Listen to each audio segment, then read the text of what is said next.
En este momento damos paso al Foro Nacional Virtual, la tarea de las escuelas de comunicación en la formación de un profesional para la paz, la cultura democrática y la convivencia. Francisco Sierra, director CIESPAL, Rafael González Pardo, presidente AFACOM, Rafael Loaiza, presidente de la Asociación Boliviana de Carreras de Comunicación Social, ABOX, y Sergio Rodríguez Blanco, Consejo Latinoamericano de Acreditación de la Educación en Periodismo, CLAEP. Modera Juan Carlos Velázquez, presidente del Club de la Prensa de Antioquia. Por motivos laborales no nos puede acompañar, entonces en mi calidad de decano de la Facultad de Comunicación de la Universidad Cooperativa de Colombia, agradezco la invitación de AFACOM a esta actividad para acompañarlos aquí en el foro Las tareas de la Escuela de Comunicación en la Formación Profesional para la Paz, la Cultura Democrática y la Convivencia. Invitamos entonces a nuestros invitados para que pasen por favor a la mesa: Francisco Sierra, director de la CIESPAL, Rafael González Pardo, presidente de AFACOM, Rafael Loaiza, presidente de la Asociación Boliviana de Carreras de Comunicación Social, y Sergio Rodríguez Blanco del Consejo Latinoamericano de Acreditación en Educación y Periodismo.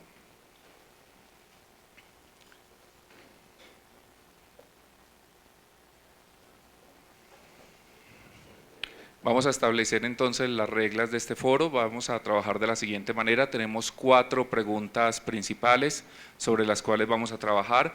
Estas preguntas se formularán y les daremos paso a los invitados con un tiempo de 3 minutos en forma estricta. Por favor, los invitados, 3 minutos estrictamente. Les avisaremos faltando 1 minuto. De ahí tendrán después 1 minuto adicional para poder complementar o para poder interpelar las posiciones de los compañeros de su mesa, y después daremos paso a las personas que están en el público por si tienen preguntas que salgan durante el transcurso del foro.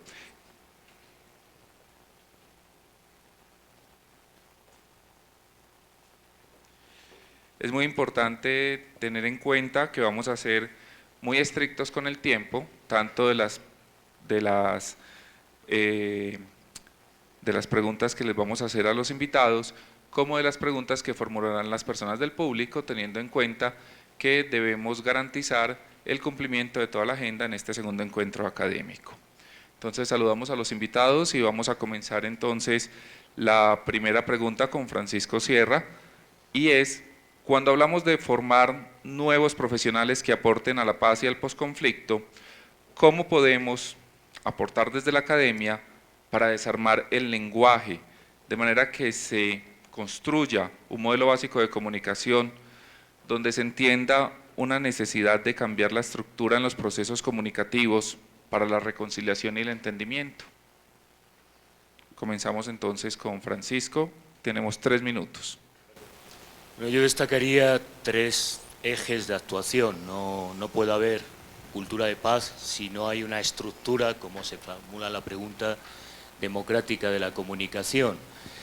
Por tanto, necesitamos una ley que regule esta dimensión, pero los que hemos defendido siempre que las políticas de democratización de la comunicación garantizan una convivencia democrática más equilibrada, no podemos incurrir también en esta mitología del pancomunicacionismo, que con la comunicación o con una política de comunicación vamos a resolver los problemas de paz. Junto a ello hay que desarrollar otro tipo de acciones y programas, por ejemplo en las facultades, incluir contenidos sobre medios comunitarios, sobre comunicación y mediación intercultural, sobre comunicación y territorio, realidades que no están habitualmente en el modelo mainstream, dominante, hegemónico de la comunicación, y que es una tradición latinoamericana. Se citaba esta mañana a primera hora a Orlando Falsborda. Esa construcción de lo común, que es la base para la convivencia democrática, debe formar parte de las academias, de la formación o de la currícula en las facultades de comunicación. Y sí tenemos una potencialidad a explorar desde la academia, el ser puentes de diálogo entre sociedad civil, movimientos sociales, población, poderes públicos y, desde luego, la profesión periodística o de comunicación social, los gremios profesionales, a la hora de articular medidas de mediación. Si algún valor tiene la universidad hoy día es ser un espacio de diálogo, de reflexividad crítica, de cultivo del pensamiento emancipatorio y de encuentro. Y esa función de encuentro se puede construir en la malla curricular, en los cursos de extensión y formación con los actores en territorio y desde luego para construir, yo planteaba un reto que tiene por delante en este caso la Academia en Colombia, promover un foro social de la comunicación para la paz en la que la universidad sea un espacio de diálogo, encuentro, discusión para construir. De momento empezaría por la malla curricular, que es el primer reto, y continuaría con el proyecto, posibilidad de un foro social para repensar la comunicación. Si no cambia, lo afirmaba ayer, el modelo de comunicación, difícilmente podemos hacer algún aporte por más sensibilidad que mostremos como profesionales, como académicos. Muy bien, perfecto con el tiempo. Le damos la palabra al señor Sergio Rodríguez Blanco, entonces, para que nos dé su aporte sobre cómo cambiar los procesos comunicativos que aporten a la reconciliación y al entendimiento. Para hacerlo desde la academia, yo creo que es importante, en primer lugar, revisar el currículum o plan de estudios de las escuelas, de las unidades, de las universidades, planes de estudios que comprendan principios y leyes que favorezcan la libertad de expresión en los alumnos y que favorezcan el desarrollo de un sentido ético de la profesión que están desarrollando ellos. Me parece que el currículum, la revisión del currículum es clave en primer lugar. En segundo lugar, el cuerpo docente no sirve de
se debe fortalecer el tema del aprovechamiento de medios alternativos de comunicación.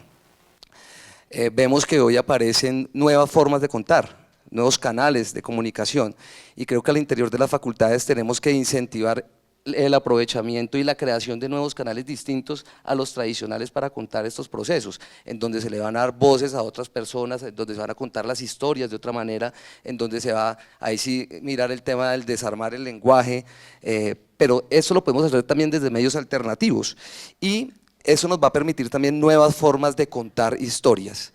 Yo creo que en las facultades tenemos que incentivar eso, la posibilidad de contar por medios y canales distintos y de maneras distintas. Yo creo que es uno de los principales retos y los currículos tienen que ir articulados a eso.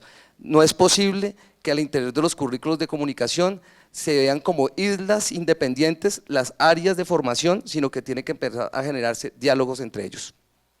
Rafael, muchas gracias. Tenemos un minuto para que los invitados puedan complementar o interpelar lo que dice alguno de ellos. ¿Alguno desea hacer uso de la palabra? Los invitados. Las preguntas van al final. Señor, las preguntas van al final. Los invitados de la mesa. Ya le voy a dar la palabra al final, lo tendré en cuenta. ¿Alguna persona de la mesa desea hacer uso de la palabra? Muy bien, tenemos una segunda pregunta. Vemos las encuestas, las personas muchas veces no están de acuerdo con el proceso de negociación que tenemos en La Habana, las personas critican que se esté realizando los diálogos de paz. ¿Cómo hacer para que la sociedad, los estudiantes y las personas del común entiendan que precisamente si se está en un diálogo es porque hay una disputa? No habría necesidad de dialogar y llegar a estos acuerdos con amigos. Iniciamos entonces con Sergio Rodríguez Blanco, presidente del Consejo Latinoamericano de Acreditación en Educación en Periodismo. No soy presidente, soy evaluador. Evaluador, perfecto. La directora es Susana Mitchell. Bueno, ¿cómo hacemos para que la sociedad entienda que es necesario hablar de la paz y… ¿Con quién estamos en disputa? Ok, yo creo que el modo de enunciación o la forma de enunciar a veces nos puede llegar a molestar como sociedad. O sea, cuando a mí en la pregunta que me están haciendo ya me están enunciando desde la posición desde donde yo me tengo que colocar, o sea, cuando te dicen vamos a hablar de paz, ¿no? Cuando a lo mejor tú has pasado por una situación que nada se parece a lo pacífico y además tienes un trauma, considero que queriendo quizá buscar una expresión bastante, podríamos decir, suave, ¿no? Light, ¿no? Diálogo o comunicación para la paz, a veces eso puede generar en realidad problemas, ¿no? Creo, y lo decía ayer, que la comunicación para la paz o la comunicación de paz no se da por sí sola, más bien lo que hay que pensar es en narrativas que sean reparadoras y en asumir el dolor, en contar lo que ha sucedido, en entender lo que sucedió y a partir de ahí construir. Que a este proceso le queremos llamar la construcción de la paz o narrativas para la paz, está muy bien, pero creo que es importante no obligar a la sociedad a enunciar su sentir ya desde una perspectiva preconstruida, ¿no? Y a veces cuando queremos poner palabras positivas como paz en la construcción o en la narrativa de lo que queremos escuchar o construir, de pronto pues a veces nos molesta, ¿no? Perfecto. Le damos la palabra a Rafael Loaiza. La gente quiere hablar de paz, pero critica que se hable de paz con las personas que se están en conflicto.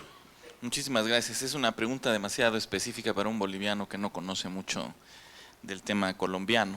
Así que voy a tratar de responder con una generalidad que trata de más o menos explicar el conflicto.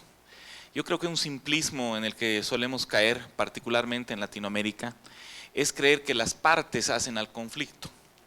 Es decir, que el conflicto ha aparecido en el momento en el que la guerrilla ha aparecido y ha escalado en el momento en el que el gobierno se ha parado al frente para evitar su expansión. Hay una versión sobre el orden social muy interesante de George Homans que dice que el conflicto aparece cuando las necesidades y urgencias de los individuos no se pueden conciliar con las demandas de los grupos. Es decir, cuando existen procesos de segregación económicos, raciales, culturales, etcétera, etcétera. Los conflictos no aparecen porque las personas toman posición. Los conflictos aparecen porque están estructurados en esta falta de conciliación entre lo que los grupos necesitan, sus demandas, y lo que los individuos necesitan, sus necesidades y urgencias. Entonces, para no caer en el simplismo de estas discusiones que me parecen demasiado mediáticas, de decir no me gusta el proceso de la paz porque tenemos que sentar en la mesa a los que yo considero que son los asesinos, los que han ocasionado el conflicto, los que han causado dolor. Eso es reducir el conflicto, digamos, simplemente a la parte más visible de su resolución, lo que no significa que no tengamos que sentar a las partes. Tal vez la manera es educar a la sociedad sobre las razones del conflicto. Y estas razones son inherentes, insisto, a esta imposibilidad que existen en las sociedades particularmente postcoloniales como lo son en Latinoamérica, de conciliar las demandas sociales con las necesidades y urgencias individuales del grupo. O sea, eso significa que tenemos que tratar de ejercitar un orden social que sea capaz de satisfacer todas las necesidades individuales sin afectar las demandas sociales. En esta conciliación es cuando se elimina el conflicto. Por lo tanto, las raíces del conflicto no son la existencia de las FARC o del gobierno. Hay una estructuración social que ha dado cabida a este conflicto y me parece que la manera de enfocarla es tratar de educar a la sociedad sobre la naturaleza y el origen de la falta de orden social. Muy bien, muchísimas gracias. Le damos la palabra al presidente de AFACOM. Bueno, revisando un poco, una de las diferencias que existe, por ejemplo, con el periodismo de guerra es que siempre se busca que haya un ganador y un perdedor. Entonces, de entrada lo que yo diría es, en el periodismo de paz tendría que hablarse de que no habría ganadores ni perdedores, sino que aquí todos los actores dentro del conflicto son importantes. Es un poco la humanización también desde el lenguaje y desde las percepciones y desde lo que se está mostrando. Yo creería que para lograr ello es necesario mostrar los efectos invisibles que genera el conflicto, es decir, los efectos en la cultura de la ciudadanía, en la cultura de la comunidad. Y acá entra también un elemento importante y es cómo se va a manejar todo el tema de las tecnologías de la información y la comunicación con el tema de los procesos democráticos. Entonces empezamos a hablar de lo que es hoy en día la ciberdemocracia, lo que tú planteabas ayer, y que no es simplemente tener la tecnología al servicio del Estado, sino generar procesos reales de interacción con la ciudadanía para darle voz desde una plataforma y desde un canal que ya es claro y latente. Por otro lado, acá hay 4 elementos que me parecen importantes que tocaba en alguna oportunidad José Miguel Pereira, sobre cómo la comunicación puede servir para la construcción de tejido social. Y puede servir desde 4 dimensiones. Primero, desde un proceso de información y de formación de opinión pública. Segundo, desde la construcción de un sentido colectivo. Tercero, desde un proceso de argumentación y deliberación para la construcción de acuerdos colectivos. Y finalmente, como acción estratégica para la movilización y el cambio social. Yo creo que estos 4 elementos de una u otra manera permiten dimensionar de cómo si nos movemos en estas 4 esferas se puede generar eso que estamos diciendo, que es el cambio social y la construcción de tejido social, que creo que son 2 elementos bien importantes. Rafael, muchas gracias. Le damos la palabra a Francisco Sierra. Pues yo estoy en contra de que se explique, estoy en contra de las explicaciones y estoy en contra de la cobertura informativa. Es más, yo en este momento reivindicaría más silencio, porque el silencio es un dispositivo de comunicación que permite un elemento que está en el origen de ciertas actitudes de la ética de la comunicación, de reflexividad, de pensamiento hacia adentro, de sosiego, de pensar. Y retomando esa definición de Fassborda y de la noción de comunicación para el buen vivir, de sentipensamiento, yo creo que si algo merece la pena frente a cierto logocentrismo y explicación para lo que es de por sí inexplicable, que es la violencia, sea simbólica o física, necesitamos una comunicación más performativa, y eso no se hace en un informativo que pretende generar una experiencia o una emoción para atraer grandes conjuntos de audiencia, pero no olvidemos que toda cobertura, especialmente en un modelo mercantilizado, tiene por objetivo no la paz, no la convivencia, sino el rating y por tanto la generación de espectáculo y negocio. Y en este ámbito necesitamos más sosiego, distancia y reflexividad. El silencio me parece más adecuado, o en todo caso una comunicación performativa. Lo que estamos viendo, la cobertura de los medios hoy día, en el caso de Colombia, no favorecería, no a explicar, sino a un proceso de paz. Si se hubiera seguido el guión de los medios de comunicación, ahora mismo no estaríamos avanzando a un proceso de paz. Y en ese sentido creo que esa dimensión está en la comunicación para el desarrollo, está en metodologías como el psicodrama, está en esa dimensión pática del lenguaje, que es la que habría que cultivar en territorio, desde lo concreto y desde lo local, y en modo alguno desde una visión explicativa ni de la historia, ni de las víctimas, ni de los victimarios, porque sinceramente estas cuestiones no se resuelven en un proceso de justicia transicional, no se resuelven de manera racional, se resuelven de la manera que la comunicación en parte no aborda. Es curioso que gran parte de la experiencia comunicativa tiene que ver con las emociones, pero pensamos poco y practicamos muy poco las emociones. Y ese principio de comunicación para el buen vivir, de equilibrio, armonía, de integralidad, implicaría justamente trabajar en otra dimensión, no la explicativa, no la racional, no la lógica histórica, no la logocéntrica, sino en otras tesituras que tendrían que ver con intervención en el territorio, con una comunicación más centrada justamente en esa dimensión emocional, subjetiva, con la que se puede construir otra estructura de sentimiento para la convivencia. Si algo puede hacer la comunicación es esto, y si hablamos de la comunicación mediada, en cierto modo yo reivindicaría el silencio, es mejor que no hablaran. Muy bien, tenemos un minuto por si alguno de los invitados de la mesa quiere interpelar o complementar algo. Sí, no sé, frente al tema del silencio, es decir, yo creo que la cuestión no es del silencio, sino de mirar nuevas alternativas y nuevas formas y nuevos canales para contar. Tú hablabas de varias formas distintas, el melodrama y bueno, otra serie de formas de contar, pero el silencio no daría cabida también para generar procesos de indiferencia frente a una realidad que estamos viviendo, por un lado. Por otro lado, yo considero que aquí tenemos que tener en cuenta que lo que sucede en las regiones y en las regiones pequeñas o alejadas, o donde nace verdaderamente el conflicto, te pongo el caso de un municipio aquí en Colombia, Chaparral, por ejemplo, o en el sur del Tolima, en donde se da realmente el conflicto y donde lo que vemos en los medios de comunicación no toca lo que está sucediendo allí. El silencio de una u otra manera podría generar mayor forma de que se acrecente el conflicto. Entonces, pues sí me gustaría como que me ampliaras un poco más ese tema del silencio en torno a que generaría mejores procesos en torno y desde mi óptica podría generar percepciones que podrían incrementar el conflicto.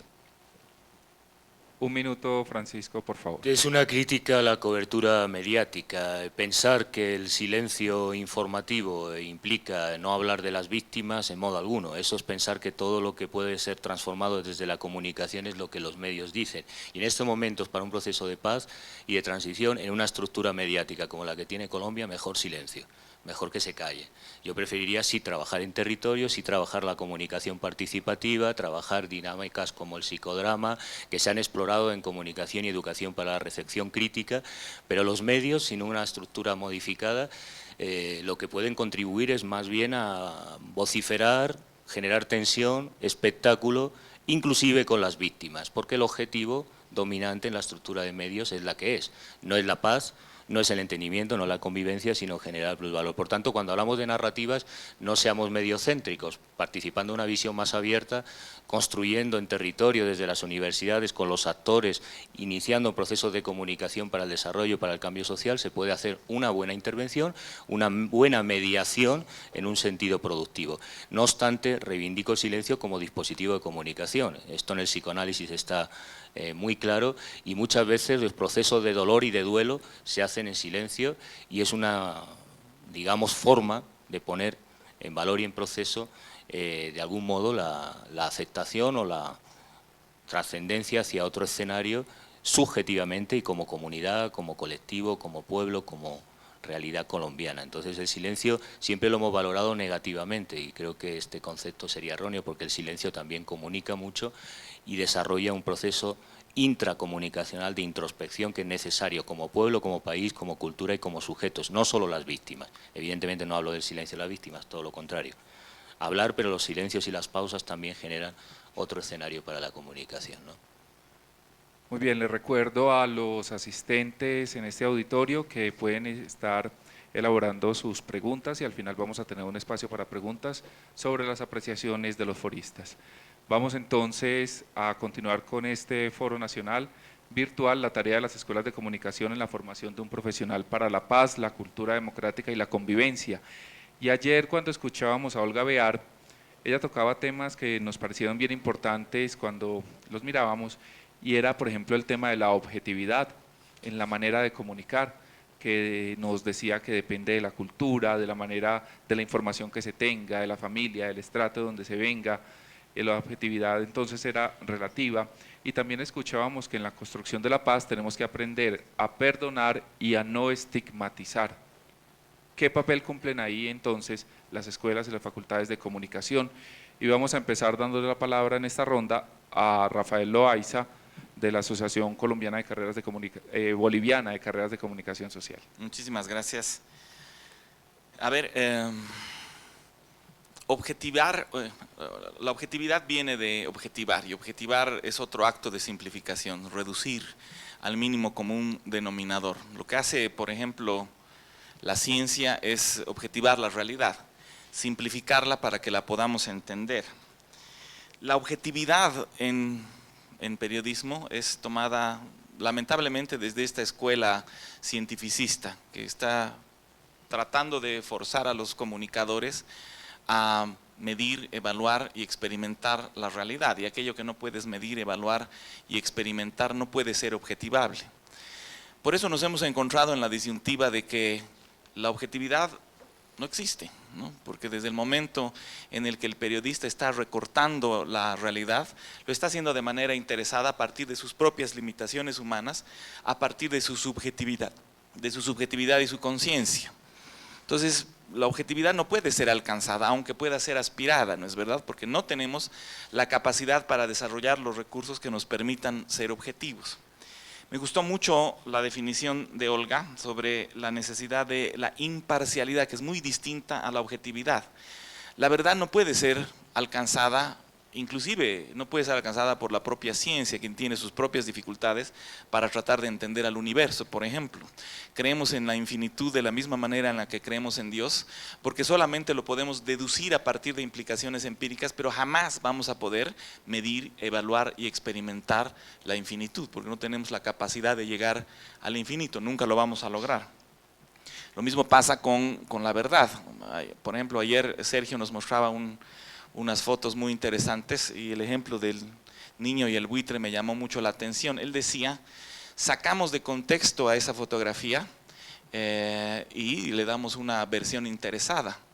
Ahora, él hablaba de que la falta de contexto en realidad banaliza la información, pero si nos ponemos en el terreno intersubjetivo, podríamos entender que más bien cuando hemos entendido que ese niño estaba defecando y que el buitre se quería comer las heces y no al niño, hemos perdido el sentido de la brutalidad de la fotografía, cuando antes expresaba una pobreza extrema, una emergencia en el África.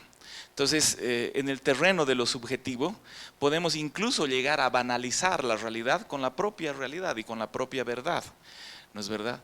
Entonces, me parece que la búsqueda entonces por la objetividad es una búsqueda utópica, y que la búsqueda o el esfuerzo por la imparcialidad tiene que ser la tarea que nosotros tratemos de empujar desde las aulas universitarias.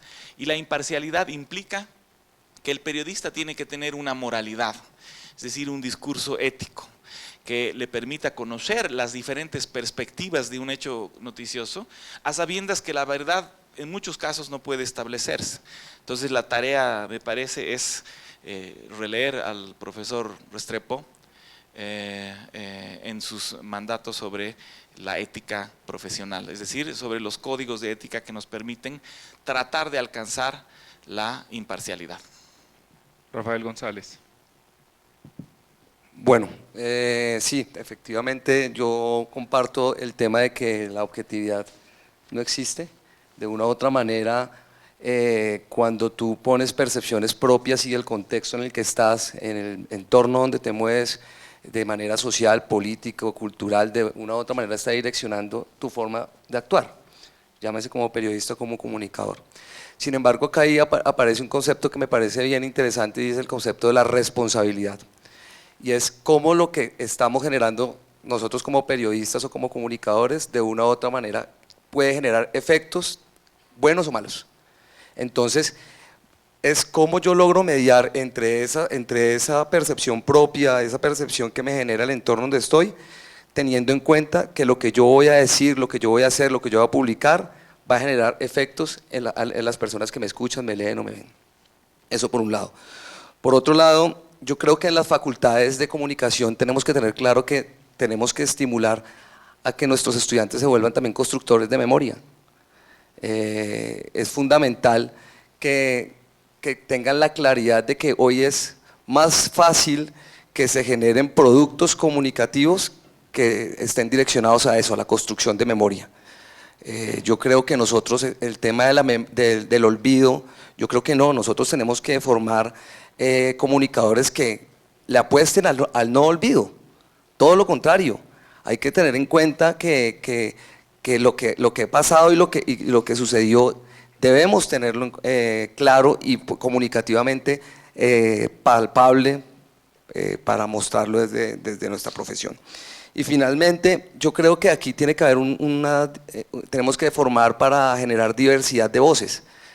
Una de las cosas que más criticamos en el periodismo precisamente es eso, el equilibrio de fuentes. Bueno, ¿a quiénes les vamos a dar la posibilidad de hablar? ¿A los mismos actores?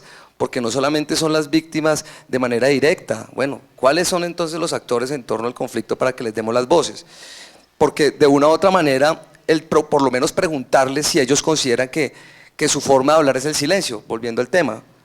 Pero no es lo que consideremos o creamos nosotros, es lo que nosotros, luego de interactuar con los diversos actores, podamos tener claridad de que esa es la forma y su forma de hablar. Yo creo que en estos procesos de conflicto hay muchas personas que quieren ser escuchadas, muchos actores que quieren ser escuchados, de una u otra manera, y creo que a eso tenemos que formar. Uno, a que el comunicador genere plataformas y facilidades de diversos tipos, así sea para el mismo silencio, pero la posibilidad de escuchar al actor en el conflicto. Francisco Sierra de la CISPAL, director de la CISPAL.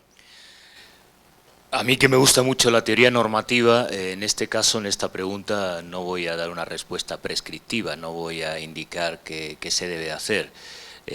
Yo creo que las facultades en Colombia tienen una tradición muy potente, no solo por la ley que les obliga a desarrollar extensión, vinculación con la comunidad, semilleros, sino también por la riqueza y variedad de experiencias de medios comunitarios, de trabajo con comunidad, y lo que sí creo que habría que procurar es que esa rica experiencia de las facultades de comunicación de Colombia sea política pública, es decir, sea hegemónico, porque si no, difícilmente se puede contribuir desde las facultades a la paz, a la cultura de convivencia.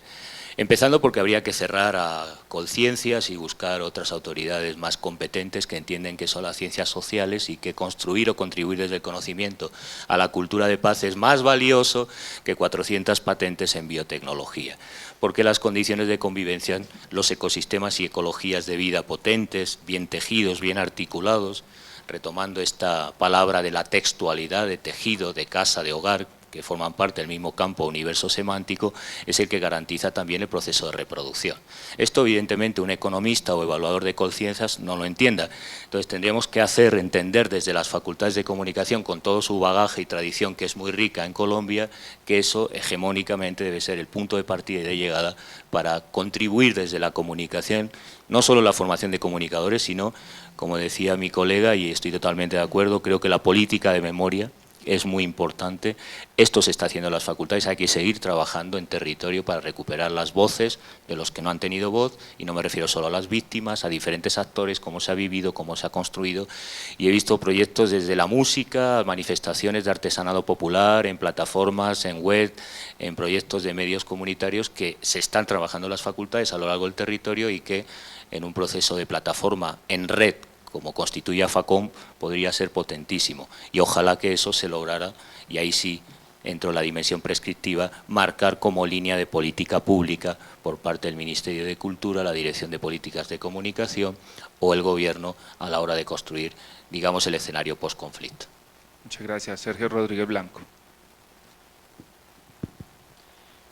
Yo creo que, coincido con ustedes tres, pero me parece que hay un tema importante cuando hablamos de objetividad hoy en día, que tiene que ver no solo con la objetividad, que coincido, me refiero que no existe la objetividad, sí la pluralidad de perspectivas y la imparcialidad, que es el mensaje que está recibiendo el público o el espectador. O sea, a veces no es tanto, el problema no es tanto la objetividad con la que fue generada una información, sino la falta de credibilidad o el problema ante el cual se encuentra aquel que abre, por ejemplo, su cuenta de Twitter y ve ahí unas imágenes y las retuitea, ¿no? Si pensamos, por ejemplo, en lo que pasó en los atentados de París de diciembre del año pasado, pues minutos después de estos atentados, muchísimos usuarios que eran testigos de lo que estaba sucediendo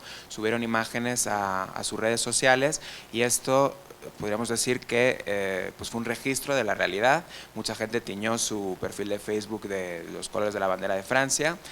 Y minutos después aparecieron también otras imágenes, como por ejemplo una del concierto del Bataclan, que después se supo que era un concierto en Berlín.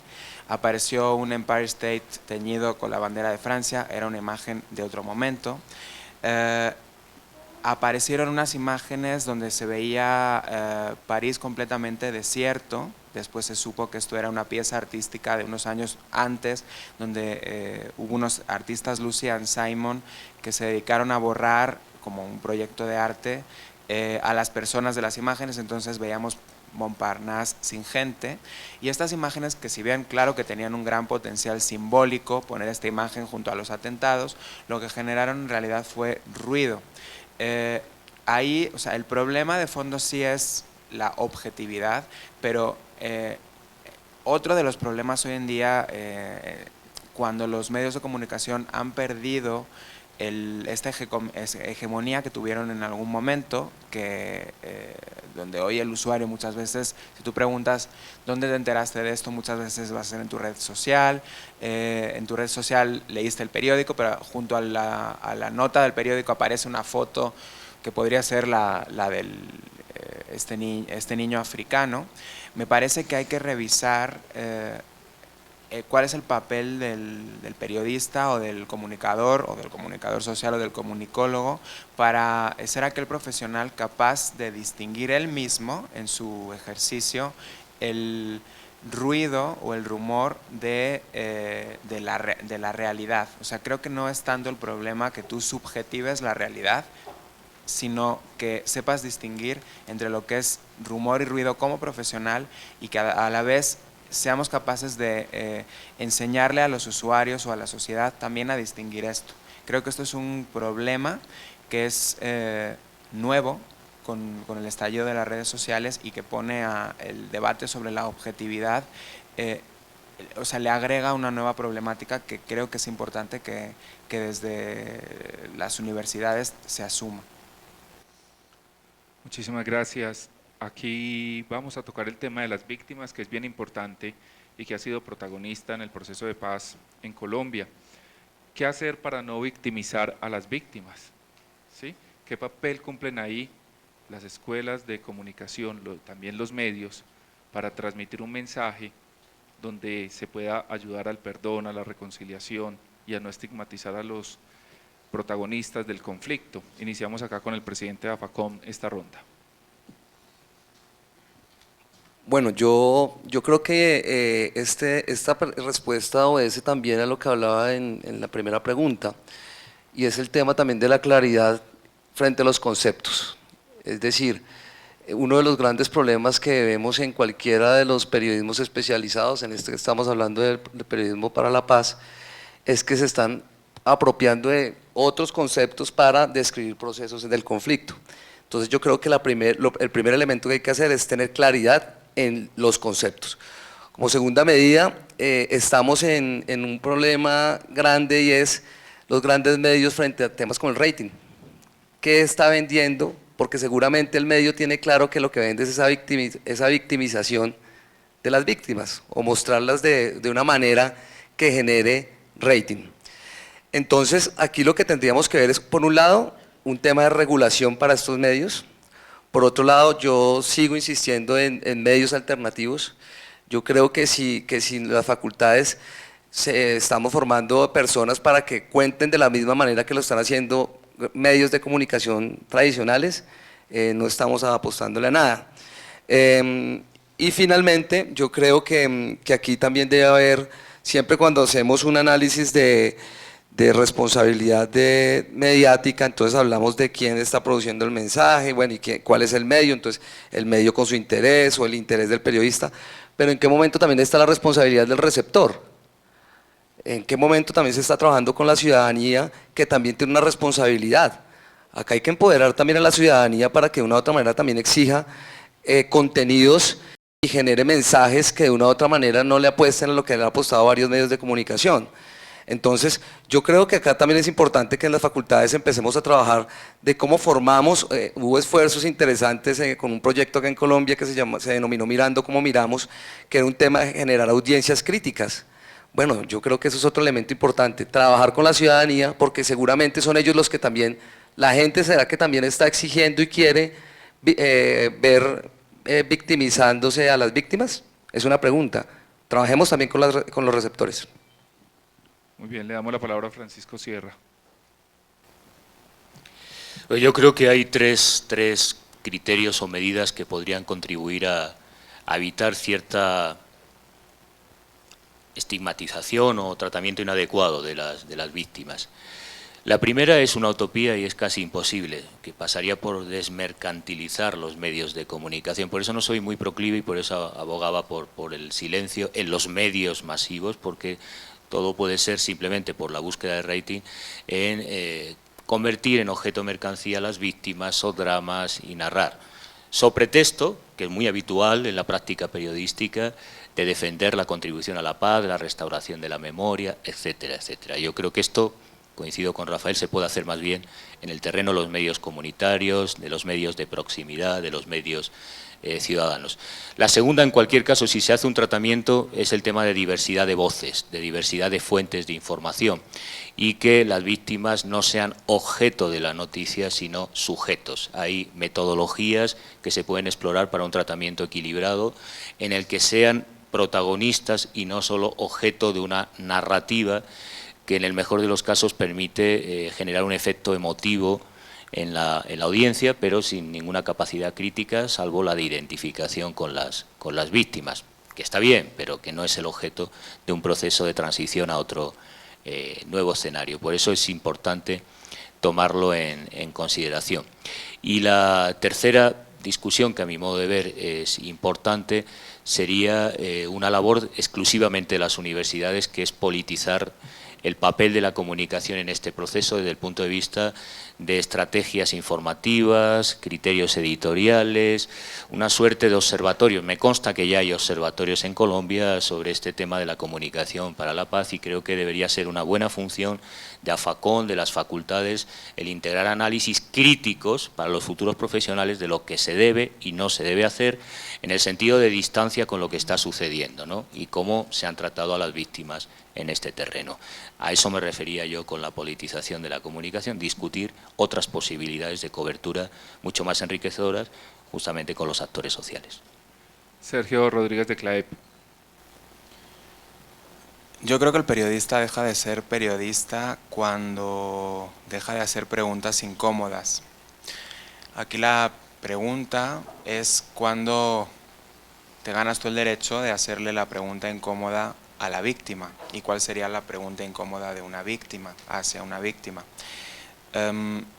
Yo creo que el periodismo de víctimas en muchas ocasiones es un pretexto, no digo siempre, por supuesto hablar con las víctimas puede esclarecer investigaciones importantes, pero cuando solamente nos centramos en la víctima, el pretexto es no profundizar en lo que está sucediendo más atrás, ¿no? En la búsqueda de respuestas de por qué se dio cierta situación, y entonces preguntamos cómo fue la tortura y qué te hicieron, y narramos eso, ¿no? Y nos quedamos nada más ahí y buscamos la historia de esa persona. Hay particularmente en México unas víctimas que últimamente están ocupando bastante los medios de comunicación, que son los propios periodistas, dado que pues últimamente en ciertos estados han asesinado a periodistas, y entonces el periodista pasa de ser el que informa a ser la víctima, y entonces automáticamente queda estigmatizado, ¿no? Les puedo poner un ejemplo de una chica, Anabel Flores, que mataron en febrero. No ha salido todavía una información que haga un análisis de los textos que esta chica publicó, tratando de entender a quién pudieron molestarle las informaciones que ella sacó. O sea, el tipo de informaciones que se han difundido, además de la imagen que ayer mostré en la conferencia, que apareció en el Facebook de una periodista muy connotada, la imagen de la muerte, del cadáver de esta chica que hallaron. No se ha hecho un análisis real, o sea, ya es una víctima, ¿no? Entonces es la familia y los hijos, pero ¿quién realmente hace la pregunta incómoda? Por supuesto no a la víctima que ha fallecido, sino a todos aquellos a los que está afectando la muerte de esta persona, a los otros periodistas, ¿no? Y entonces ahí en México el periodista o varios se convierten más bien en militantes de manifestaciones de los derechos de los periodistas, y entonces olvidamos cuál es la función del periodista. Y me parece que otro de los problemas de la victimización de la víctima tiene que ver con la manera en que nos educamos en las escuelas. Está muy bien que vayamos como practicantes a una cárcel a entrevistar a personas que están ahí presas por haber cometido o no un delito, pero yo lo he notado en algunas acreditaciones, a veces los estudiantes no distinguen muy bien cuál es esa labor que ellos tienen como reconstructores de la sociedad, y algunos creen que tú vas a hacer un trabajo que reconstruya o que ayude a la persona, a tu fuente, ¿no? O sea, un alumno me comentaba, sí, es que bueno, después de que habló conmigo este entrevistado, creo que lo pude ayudar. Bueno, ok, eso está muy bien como parte de tu trabajo, como parte de tu entrevista, pero realmente ese no es tu trabajo no es ir a ayudar a las víctimas, ¿no? Y cuando partimos de esa premisa de considerar que alguien es víctima, automáticamente, y vuelvo a lo que decía al principio, quitamos toda posibilidad de hacerle preguntas incómodas. Es decir, por ejemplo, a una madre que se le ha muerto un hijo, pues nos centramos en esa parte sin preguntarle, bueno, hacerle otro tipo de cuestionamientos sobre qué está haciendo ella o su comunidad para solucionar el conflicto, no sé, o sea, habría por supuesto que investigar bastante y estar muy cercano, y repito, hacer preguntas incómodas es un derecho que hay que ganarse, no llega uno a hacer ese tipo de preguntas, hay que tratar de entender al otro, pero creo que cuando la víctima solamente la vemos como víctima, en realidad no la vemos como un ser humano. Muy bien, Rafael Loaiza. Muchísimas gracias. Honestamente no entiendo muy bien la pregunta porque me suena redundante, ¿no? Es decir, ¿cómo podrías victimizar más a las víctimas? Entonces quiero entender un poco lo que ha dicho Francisco, que se les está dando notoriedad pública y tal vez esa notoriedad pública los está marcando, los está estigmatizando.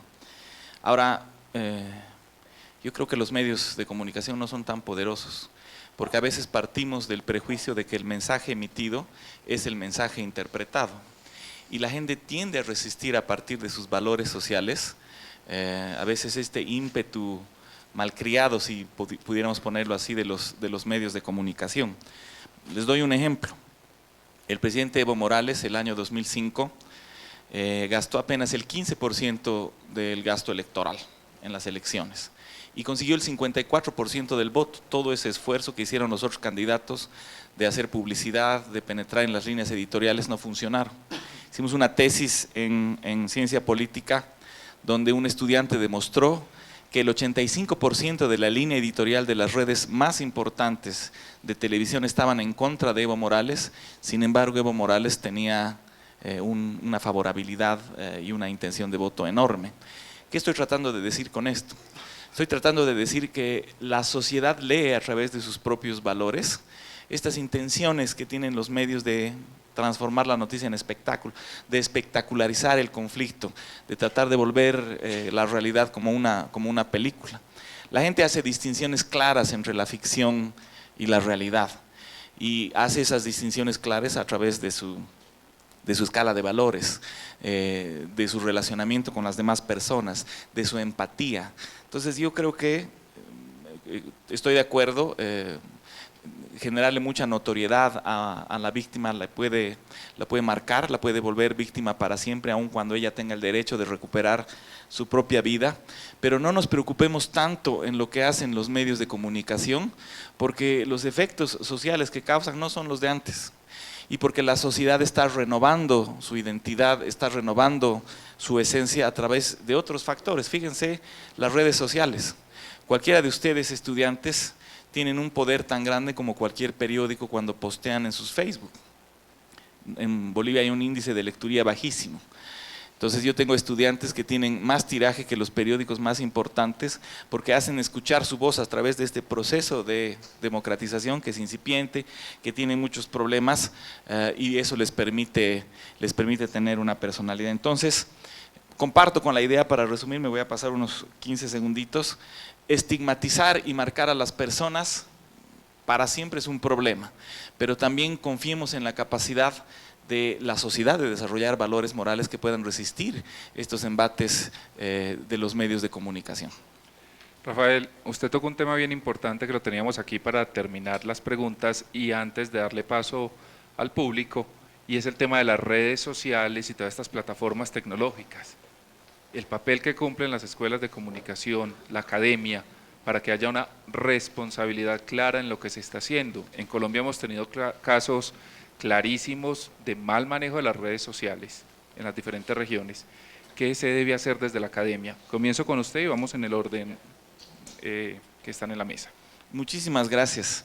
Yo creo que las redes sociales son una de las grandes invenciones de esta época, de esta era del conocimiento, como decía el profesor Manuel Castells, porque han empezado a democratizar la posibilidad de extender la comunicación hacia los individuos. Eso es importantísimo.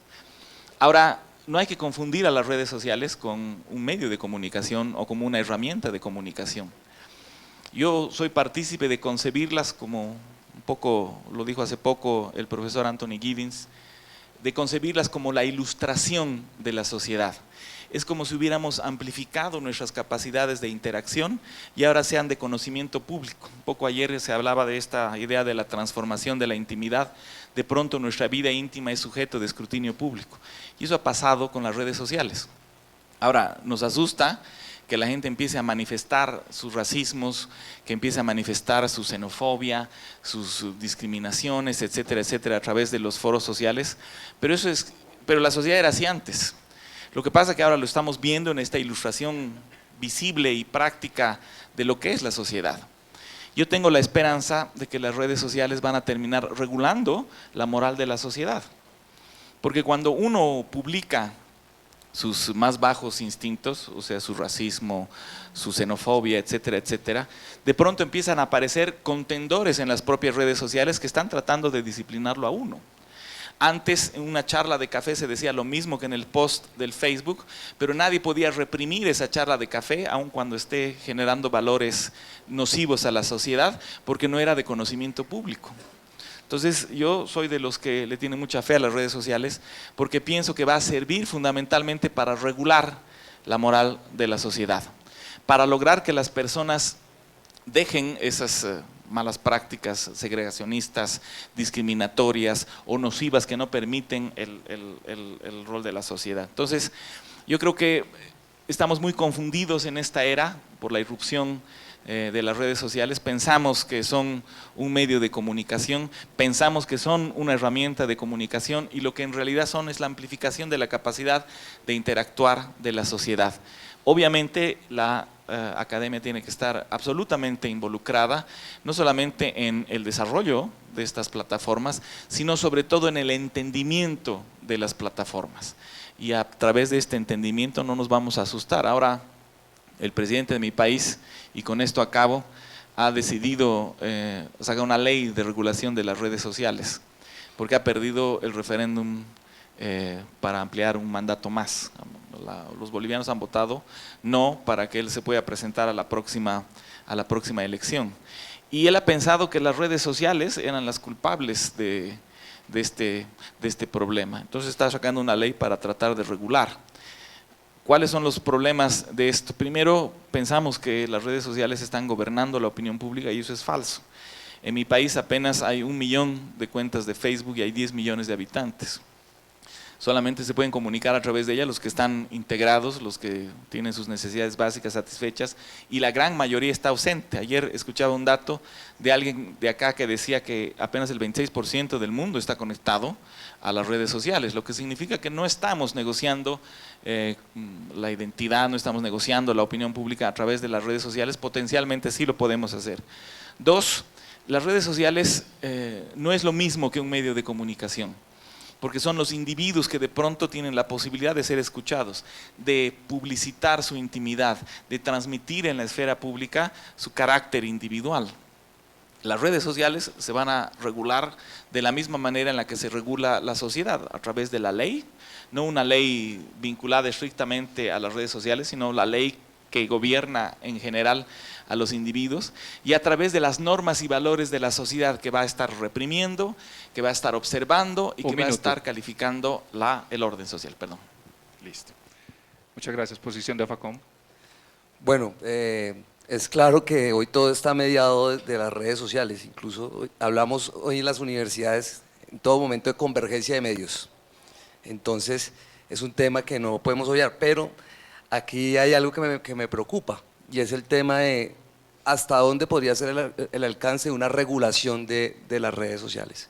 Acá en Colombia tuvimos una experiencia que fue con lo de la ley Lleras, que de una u otra manera trató de buscar esa regulación. Bueno, ¿y la regulación hasta qué punto? Para favorecer a un gobierno, para quitar libertad de expresión, o si es necesaria la regulación. Yo creo que es un momento también de reflexionar no solamente la importancia de las redes, sino también cómo lograr que este medio de comunicación también tiene que ser analizado desde regularlos. Por otro lado, yo creo que acá hay una cosa, y es el gobierno cada vez más tiene que tener, el Estado tiene que tener más en cuenta que todo está pasando por allí, no puede ser ajeno. Y reitero con el tema del ciberestado, la ciberdemocracia, que es necesaria que se empiecen a analizar. Y finalmente considero que desde las redes sociales también surge algo, y es el tema del periodismo. Hace tiempo yo le escuchaba una experiencia al profe Jorge Aguilera, que me contaba, bueno, cuando muere Michael Jackson, todos los grandes medios de comunicación de televisión, CNN, transmitió durante muchas horas la casa de Michael Jackson, ¿sí? Pero de un momento a otro, uno de los enfermeros que levantó el cuerpo, se toma una foto de Michael Jackson, sube la foto a las redes, chivió a CNN y se dio cuenta, los grandes medios se dieron cuenta que hay otra forma para poder llegar de manera más rápida a la noticia. Pero eso también se ha venido desdibujando. El periodismo ciudadano, el hecho de que un ciudadano registre información no quiere decir que sea periodista. Por eso yo critico tanto esa sección del periodista soy yo. Es decir, el hecho de que yo tenga un dispositivo para cubrir información no me hace periodista, porque además es una forma de que personas como ustedes que se están formando para ejercer profesionalmente un periodismo, cualquiera lo puede hacer, y eso no es de esa manera. Entonces yo creo que ahí ahí cabe un análisis en esa dirección, en donde el hecho de que hoy podamos empoderar a la ciudadanía con estos dispositivos, no quiere decir que los medios de comunicación son estos tal como medios, que esto es periodismo, y segundo, que se debe tener en cuenta que estos medios deben de una u otra manera, no sé si regularse, normarse, pero sí ser discutidos hasta dónde son sus alcances. CIESPAL, la posición de CIESPAL, por favor. Vamos a hacer un homenaje a Humberto Eco, ¿no? No sé si han tenido ocasión de leer su novela, Número 0, mala novela, pero desde el punto de vista periodístico es muy interesante, ¿no? Cómo construir un periódico del mañana. Parece que es una crítica y ha generado bastante polémica, porque en cierto modo es lo que hacen cada vez más los medios, ¿no? Inventar noticias, un poco en la lógica mercantil de Gran Hermano, producir el acontecimiento desde la nada, como sea. Cito esto porque ahí hay una crítica velada al periodismo y hay un desconocimiento en la polémica sobre el papel de los periodistas que manifestó Eco. De hecho, en la novela se habla no de la nube ni de las redes, se habla del disco duro todavía, del soporte, es decir, de la cultura digital que está siendo superada. Y sus declaraciones sobre que en las redes sociales hay mucha estupidez quizás no se ha entendido bien. El proceso de democratización implica que todos puedan hablar, y eso es positivo. El problema es cuando todos pueden hablar y se pueden decir mucha pendejada. Entonces yo espero que la regulación de las redes no sea espontánea, es decir, de las propias pendejadas, porque entonces mal vamos. Porque en las redes hay derecho a la imagen, derecho también al honor, hay una serie de derechos que hay que amparar. Yo creo que es necesario al menos dos cuestiones. Una, indiscutible. Las redes, he discutido mucho con defensores de software libre que piensan que las redes no se regulan. Claro que están reguladas y están controladas, fundamentalmente por una potencia y no por el resto de países. Entonces las redes se deben y se pueden regular. La cuestión es cómo, y ahí sí podemos discutir qué fórmulas, porque hay un concepto erróneo de que regular es el Estado, el Ejecutivo, que va a controlar. Otra estupidez, porque el control absoluto de los datos en las redes sociales no lo tienen los Estados, lo tienen el capital privado, las grandes corporaciones son los que tienen los datos. Entonces, afirmar que el peligro es el Estado me parece que es poco irreal respecto a lo que está sucediendo en las redes. Necesitamos regular, puede ser una regulación pública y social, con representaciones de la sociedad civil, pero hay modelos de regulación que hay que explorar, que hay que discutir, y esto es necesario, primer reto. Y el segundo, yo creo que necesitamos educar bastante, no solo a los jóvenes estudiantes, también a los docentes que no conocen la naturaleza de esta dimensión. Lamento decir que es pública, a veces se confunde lo público y lo privado. No, yo es que estoy escribiendo a mis seguidores. Bueno, pero eso es una dimensión pública y no hay una diferencia sustancial respecto a un medio, salvo que es, en lugar de la lógica de masas de un punto a múltiples puntos, todos los puntos se emiten a múltiples puntos. Y esto implica un proceso de democratización que hay que regular con otros criterios. No vale el criterio centralista del Estado, que es el único que puede establecer un control sobre esos procesos de redes. Necesitamos nuevos modelos de regulación participados socialmente, pero es necesario regular y en ese proceso es necesaria una política pública de formar a los profesionales, de entender qué está sucediendo en ese ámbito. Porque las críticas malentendidas de Eco en realidad lo que estaban señalando es que si no hay algunas formas de regulación social, y no me refiero a la censura algunos piensan que es solo el Estado que controla. No, existe la censura moral. Existe la censura moral en las propias redes, sobre opiniones se pueden dar censura moral. Pero yo no creo que se pueda depositar el futuro de la comunicación, que va a ser en red, a la censura moral, porque a veces se puede amparar posturas como la que estamos viviendo en Estados Unidos con un candidato xenófobo, racista, con políticas fascistas y de extrema derecha, y la gente puede o no censurar moralmente esas posturas que va contra los derechos humanos e incluso contra el marco constitucional de Estados Unidos. Puede o no censurar moralmente. Necesitaremos dispositivos reguladores para que los derechos, sea de un migrante, en el caso de la elección de Estados Unidos, o en un país, puedan ser amparados. Y en este momento dependemos de un control no democrático de la gobernanza de Internet. Lo recuerdo porque es importante. Mientras no haya una gobernanza democrática mundial, no nacional, y luego espacios de regulación social en el ámbito del Estado-Nación, difícilmente. Empecemos por la pedagogía, pero también hay que reivindicar complementariamente una regulación necesaria para evitar ciertos abusos que se dan en las redes. Y cuando digo abusos, incluido golpes de Estado, como hemos vivido recientemente de intentos en el caso de Ecuador a través de las redes sociales. Muchas gracias. Y esta ronda la cerramos con Sergio Rodríguez de Claret. Yo creo que el problema es que confundimos el progreso con la actualización tecnológica. Y esto, digo, no es una idea de ahora, esto se viene trabajando desde la Escuela de Frankfurt, ya lo decían Adorno y Horkheimer y Walter Benjamin, cuando hablaban o trataban de entender la cámara fotográfica como esta máquina capaz de registrar la realidad.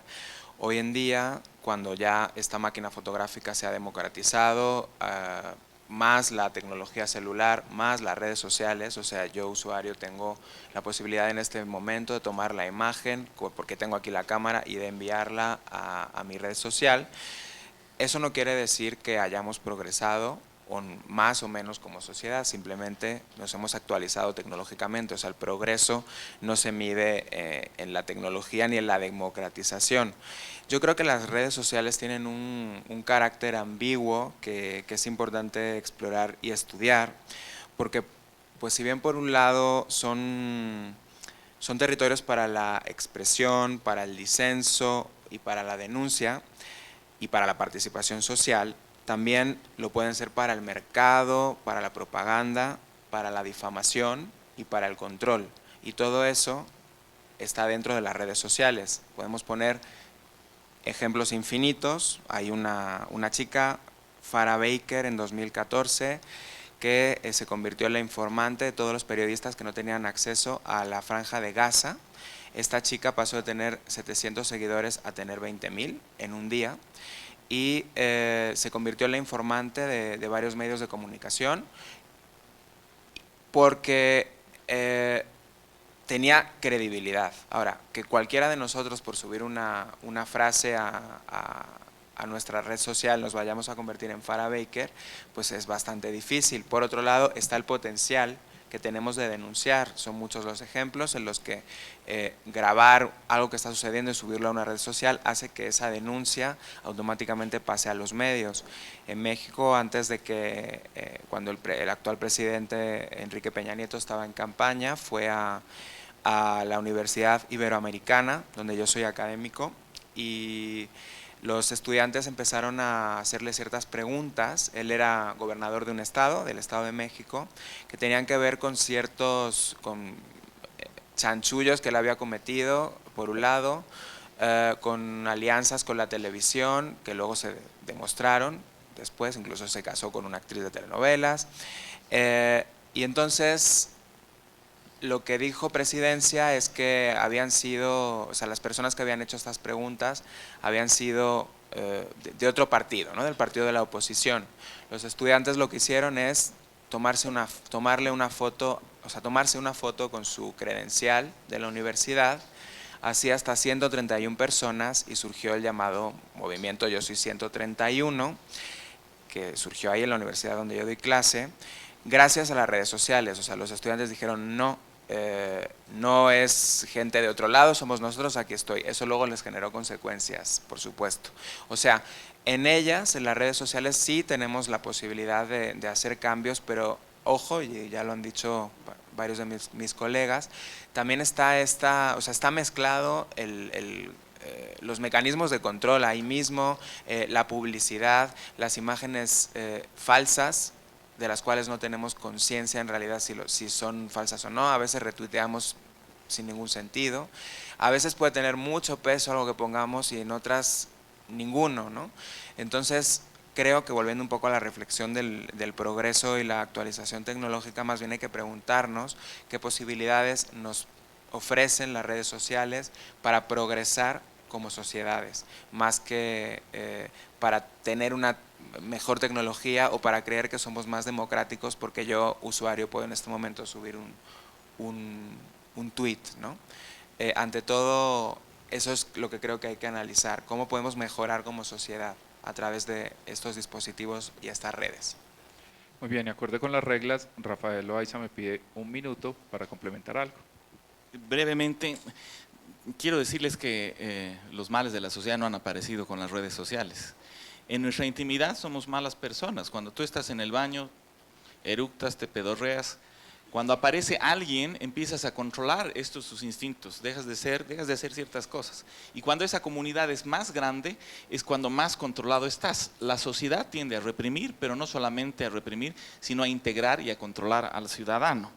Ahora, la sociedad históricamente ha trabajado mejor con sus normas y valores morales que con la ley.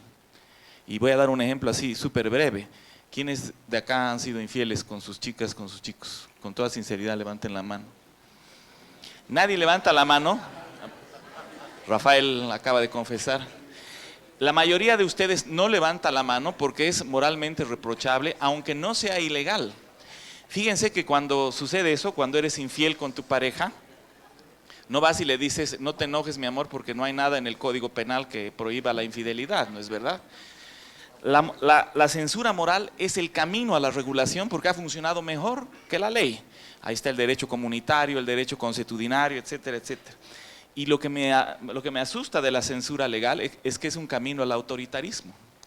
No nos estamos dando cuenta que las redes sociales son la sociedad visibilizada y que no nos gusta cómo está la sociedad, porque así es la sociedad, va a cambiar en la medida en que esté regulada precisamente por la condición más importante de las redes sociales, que es la capacidad de democratizar la comunicación. Muchas gracias. Vamos a dar entonces paso a 3 preguntas. 1, 2, 3 me la levantaron allí.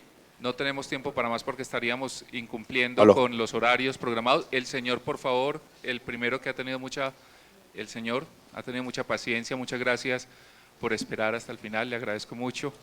Entonces le damos la palabra. Muchas gracias por querer preguntar. Bueno, quisiéramos preguntar si ustedes hicieran un DOFA de la paz y de la comunicación, ¿cuál sería ese DOFA que harían cada uno de ustedes? Vamos a darle la palabra a uno en especial, alguno que quiera responder porque no nos da el tiempo. ¿Quién quiere responder? ¿Cuál de ustedes desea responder?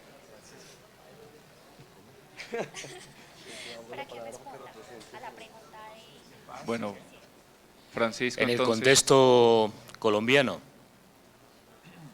bueno, yo creo que la principal debilidad, he insistido mucho, es una estructura mediática que está basada en la violencia y en la expropiación, y el proceso de acumulación es un proceso por violencia, no solo en Colombia, en todas partes. Con esta estructura de medios es imposible llegar a la paz, a una convivencia de posconflicto, digamos, adecuadas.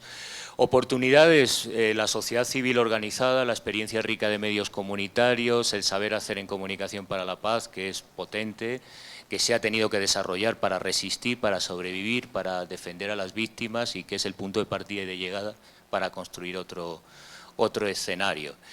Y las amenazas, pues evidentemente tiene que ver con estructura de propiedad, en una lectura económico-política básica, es decir, la última decisión del gobierno no es precisamente factible para encaminar un escenario de paz, es decir, si no hay una reforma agraria, si no hay un equilibrio y si se siguen haciendo tratados de libre comercio con Europa, Norteamérica, etcétera, etcétera, etcétera, estamos sentando las bases para un posconflicto, para un nuevo conflicto. Esa para mí es la principal amenaza, porque es una cuestión de estructura de propiedad.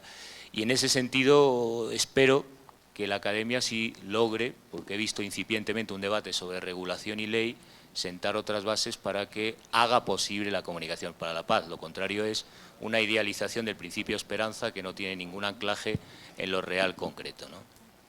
muy bien, vamos a darle el micrófono al señor que está allí con las gafas en la camiseta y seguimos con David. De la Universidad. Muchas gracias. Buenos días. Gracias a todos por entender, porque el tiempo y son muchas preguntas. Muchas gracias. Nuevamente, buenos días y bienvenidos a la Universidad de Boyacá. Bien, cuando el concepto de cultura política muchas veces no existe, de golpe no interesa en la juventud, por ejemplo, usted le pregunta a una persona que va a ejercer su derecho al voto por primera vez, ¿por quién va a votar? Posiblemente le responda, no me interesa o no sé. ¿Cuál sería el papel de la comunicación, incluso de la academia, para tratar de incluir este concepto político en la juventud? No, yo creo que además analicemos lo que ha pasado en Colombia en las últimas elecciones y lo que es el fenómeno de las redes sociales en las elecciones, por ejemplo, presidenciales. El fenómeno Mocus, en su momento en las redes sociales, todos pensábamos que Mocus iba a ser el presidente y en el momento de llegar a votar, pues los jóvenes y las personas que interactúan en las redes no fueron a votar. Entonces, de una u otra manera se vuelve un movimiento que podría verse como gaseoso ya a la hora de plasmar una percepción real política, porque estamos en frente de una apatía política, ¿sí? De una u otra manera, el reto que se tiene aquí es no solamente despertar el interés político, sino la credibilidad política, ¿sí? Estamos en una coyuntura donde la gente no cree en política. Puede haber 10 candidatos de diferentes colores o sabores, igual no creemos en esos candidatos. Entonces la pregunta es, bueno, ¿qué hacer?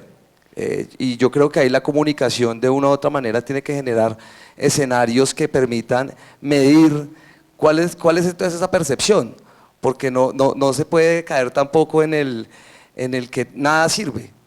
Yo creo que hay que mirar qué sirve y creo que la comunicación podría jugar ahí un papel importante para generar cultura política. Muy bien, siguiente pregunta. Muy buenos días, David Hernández, decano de la Universidad de Antioquia. Quiero hacer unos comentarios sobre las presentaciones en el panel y una pregunta. Sobre el tema de las redes sociales, tengo una coincidencia en que efectivamente las redes sociales no son medios.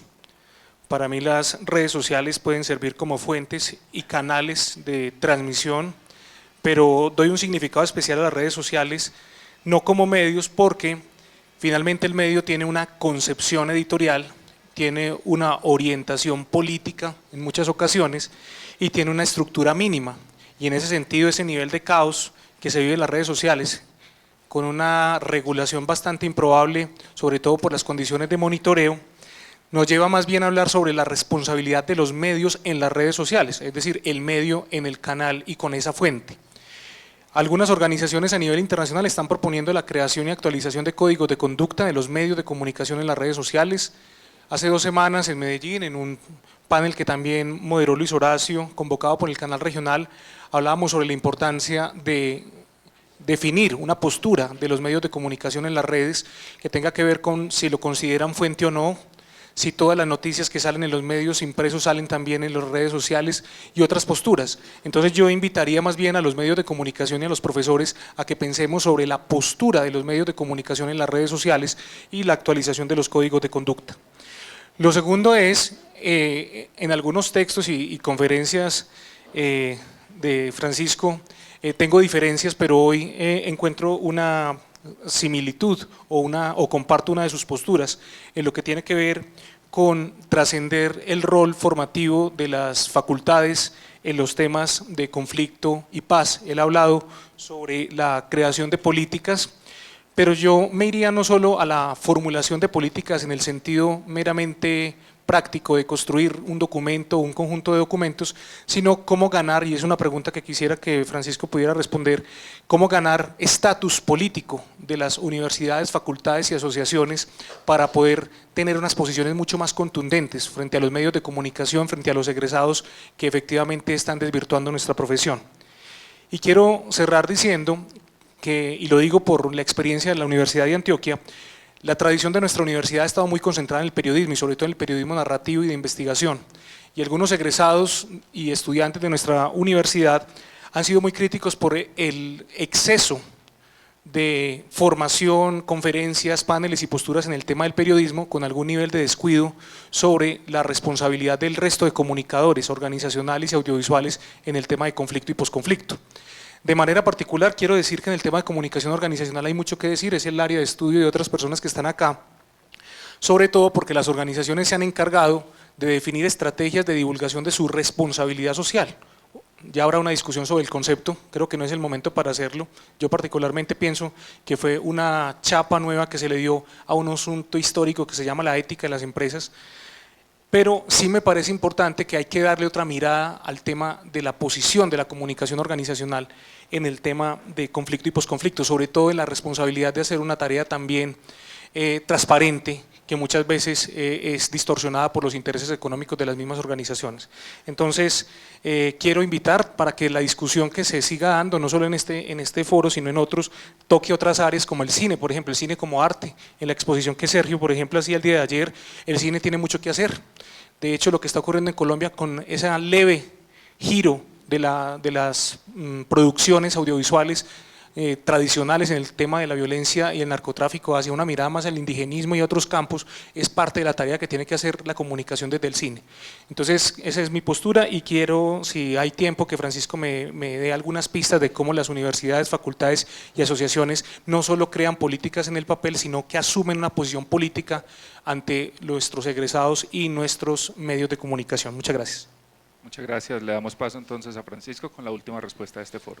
Bueno, yo hice una propuesta ayer muy concreta, que ACICON y AFACON convoquen, por tanto, la comunidad académica a un foro social de la comunicación para la paz y articulen de manera colaborativa, como comunidad epistémica, como académicos, y ESPAL estará, por supuesto, apoyando, respaldando una agenda para la acción, y una agenda en el sentido de políticas de formación, de capacitación de periodistas, de articulación en territorio e intervención en los semilleros y en extensión o vinculación académica en territorio. Para mí la política, en un sentido gramsciano, es un concepto ampliado y por tanto no entiendo que cuando hablo de regulación es solo el Estado. Pero desde luego lo que tengo claro, y esto cualquier análisis básico demuestra, que el principio de responsabilidad, es decir, el modelo liberal de no regulación como condición para el desarrollo de la comunicación en todos los países sin excepción, también en Colombia, se ha traducido en una pésima calidad del sistema de comunicación. Empiezo por Estados Unidos, con una gran corrupción de la prensa, de premios Pulitzer inventados, con prácticas nefastas. Esos son los modelos de autorregulación. No son válidos ni en las redes, con toda la disculpa, ahí sí podríamos discrepar, pero no es el momento, de la concepción de las redes sociales, si son medios, si son redes. Pensar que las redes son de interacción personal, cuando tenemos una escalabilidad de millones de personas, de miles de personas, es seguir pensando los medios como el sistema de radiodifusión, un punto a múltiples puntos, y eso ha variado, se ha transformado. Tenemos que pensar otras categorías, lo que no significa que no haya responsabilidad, impacto y problemas graves vinculados a las redes. Pero pensar que la dicotomía es mercado y que regule el capital y las grandes corporaciones que gobiernan Internet y que son los que manejan nuestros datos y a veces organizan estrategias para posicionar a la opinión pública y se logra efectividad en esos términos, o Estado y regulación del gobierno y del Ejecutivo, creo que es una visión muy pobre de las complejidades y posibilidades que tiene la política pública. Yo creo que se puede regular con modelos mixtos, con amplia participación de las organizaciones representativas de un Internet libre y una gobernanza democrática. Y aquí lo que está en discusión es si vamos a hacer una gobernanza democrática en las redes o va a mandar el capital y pueden establecer las agendas que puedan, porque tienen los datos y tienen el control. Y eso es lo que me preocuparía. Desde el punto de vista práctico de la politización, yo creo que la academia debe politizarse más en el buen sentido de la palabra. Debe discutir las agendas de política científica. He puesto un ejemplo. Ustedes tienen una tarea con Colciencias. Tienen que articularse para cambiar esos criterios y tienen que dar prioridad. Si no hay una ecología de vida y un ecosistema de comunicación que contribuya a la paz, difícilmente va a avanzar el país a otro escenario, por más que tenga voluntad los actores. Necesitamos avanzar desde la academia. Un foro social entendiendo que la universidad puede ser un espacio de encuentro de medios comunitarios, de sociedad civil, de víctimas, de organizaciones políticas y desde luego también de profesionales de la comunicación. Y ahí debatir. Y debatir no solo de códigos deontológicos, me parecería muy pobre esa aproximación, porque está demostrado históricamente que no resuelve los problemas. Necesitamos regulación, discutir qué políticas. E insisto, voy a poner el ejemplo para no ir más lejos de Ecuador. Tiene una excelente ley, la política es un desastre, porque tú no regulas solo con una ley de comunicación. Cambias la estructura, si luego no tienes políticas de incentivos, no formas bien a los periodistas, no articulas trabajo con las empresas, no creas otra cultura o otro modelo de equilibrio del sistema simplemente con una ley de 3/3, pues la ley de 3/3 no sirve absolutamente para nada si no hay otras políticas, en el cine, en el audiovisual, en la profesión periodística, y ahí tiene una agenda amplia, empezando por sus problemas como academia respecto a la política de conciencias, lo que algunos denominamos el capitalismo cognitivo, el control de la información y del conocimiento del código, con una lógica mercantil que no beneficia justamente la cooperación. Hablamos mucho de redes y de economía colaborativa. Lo que tenemos en juego es cómo se articula y qué institucionalidad. Y yo sigo confiando que la labor de las universidades es importante, pueden liderar ese proceso para articular con otros actores qué política de comunicación para el país, qué programas y acciones, ello de manera autónoma, colaborativa, pero contando con otros actores. Yo creo que la labor de puente de la universidad y de las facultades de comunicación en ese ámbito puede ser vital. Y desde luego es en el ámbito del derecho, del Estado y de la ley donde se puede establecer el principio de igualdad, la libertad y la posibilidad de la solidaridad en política pública. No lo es desde el mercado. No lo es desde el mercado. Seguir afirmando que como las redes son libres, que cada uno haga lo que quiera, es afirmar el poder del mercado y es afirmar, por tanto, las asimetrías, las desigualdades y la vulneración del derecho y la ley. Yo confío que podamos avanzar en qué institucionalidad, insisto que no es control del Estado, sino otras fórmulas, por ejemplo, el papel de las universidades en la gobernanza de Internet, por ejemplo, la organización de comunicadores, asociaciones como AFACON, como ACICON, que pueden tener un papel importante en promover una agenda nacional de la comunicación. Pues una propuesta muy elemental, Foro Social de Comunicación para la Paz, desde el campo académico para marcar una agenda nacional de la comunicación en un escenario de posconflicto. Eso es politizar. Politizar no es que hable el gobierno, la oposición y los que están sentados en La Habana. Yo creo que es más complejo e implicaría repensar también cuál es la posición de observadores y de actores de la propia academia en este ámbito, ¿no? Muchísimas gracias. Queremos agradecer a Francisco Sierra, a Rafael González, a Rafael Loaiza y a Sergio Rodríguez. Sabemos que hay muchas preguntas, ellos van a estar afuera del recinto, no podemos atrasar la programación y los podrán atender a ustedes las personas que tienen preguntas. Muchas gracias a todos y que tengan una feliz tarde.